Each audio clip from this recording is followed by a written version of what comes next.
प्यारे देशवासियों, नमस्कार। आज संतोष मलिक जी का एक महत्वपूर्ण मुद्दा मैं आपके साथ साझा करना चाहूँगा। संतोष मलिक जी कल से एक नया मुद्दा उनके दिमाग में चल रहा है, एक नई चर्चा उनके दिमाग में चल रही है, वो मैं आपके साथ साझा करना चाहूँगा। संतोष मलिक जी, आप सब जानते हैं, आपके अपने मतदाता जागृति संगठन की राष्ट्रीय अध्यक्षा हैं। नया मुद्दा है बिहार के बारे में। संतोष मलिक जी ने बताया है कि बिहार में कुछ शायद फिर खेला होने वाला है, कुछ बड़ा होने वाला है।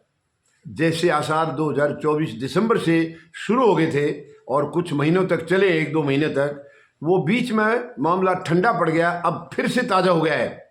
संतोष मलिक जी का कहना है नीतीश कुमार और लालू यादव की कोई गुप्त मीटिंग हुई है, गुप्त बैठक हुई है, सीक्रेट मीटिंग वो हुई है, तो इससे फिर ये जोर पकड़ने लग गया है, ये बातें फिर से सामने आने लगी हैं।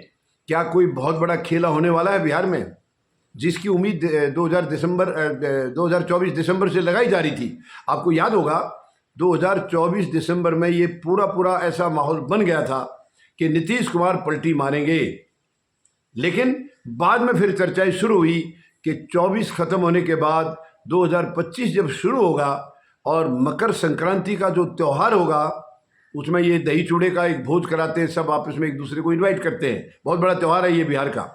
तो ये पूरी तरह से एक किस्म से सब आश्वस्त हो गए थे कि इसके बाद, इस त्यौहार के बाद नीतीश हर हाल में पलटी मारेंगे।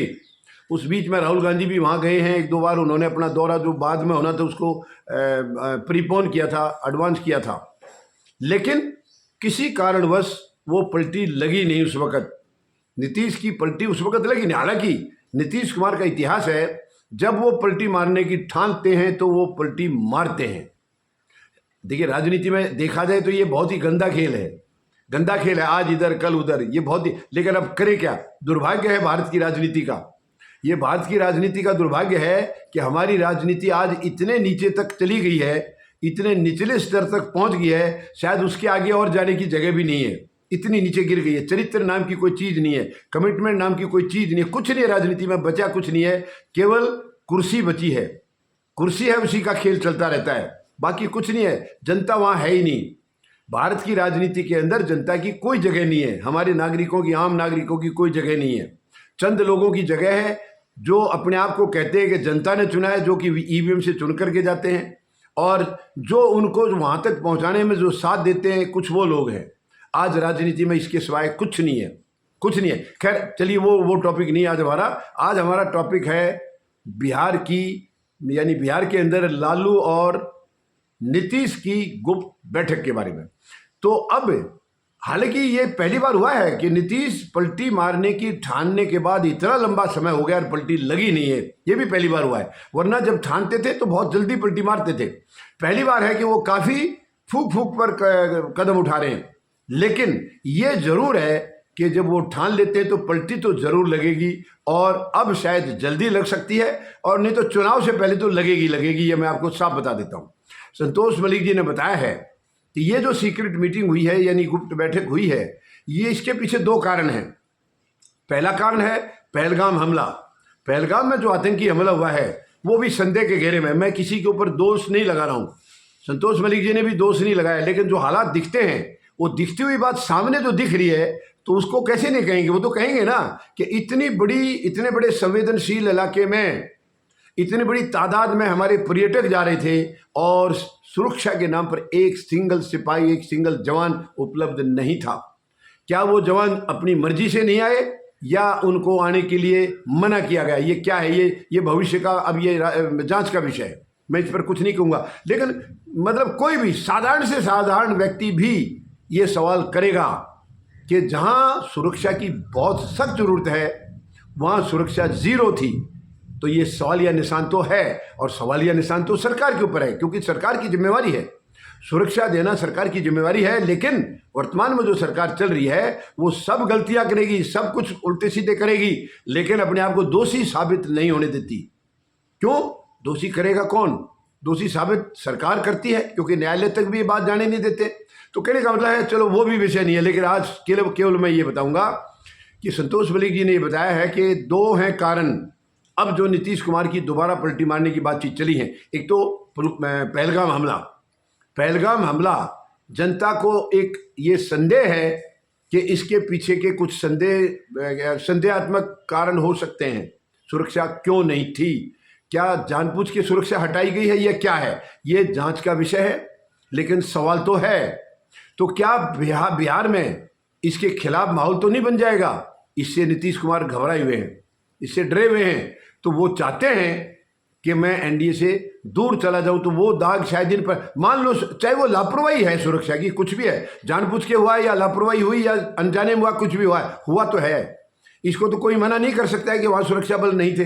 सुरक्षा बल नहीं थे, ये सच्चाई है, ये कोई झूठ नहीं है। सुरक्षा बल नहीं थे, क्यों नहीं थे, क्या नहीं थे, वो जांच का विषय है। लेकिन सुरक्षा बल नहीं थे तो सवाल या निशान सरकार के ऊपर है। तो इससे नीतीश पल्ला झाड़ना चाह रहे हैं, कहीं उसको नुकसान ना हो जाए। दूसरा कारण एक और है, आपको ध्यान होगा 2020 के चुनाव में ये रामविलास पासवान के जो सुपुत्र हैं चिराग पासवान, उस वक्त भी बीजेपी ने उनका इस्तेमाल किया था नीतीश कुमार के खिलाफ। आपको ध्यान होगा चिराग पासवान को हमारे वर्तमान प्रधानमंत्री महोदय का हनुमान भी कहा गया था। अब वो हनुमान थे या कंस थे या कुछ और थे, वो मैं नहीं कह सकता हूँ, लेकिन हनुमान उनको कहा गया था। और उन्होंने यानी उनको ये टास्क दिया था कि नीतीश कुमार को उनका साइज छोटा करना है, और वो किया।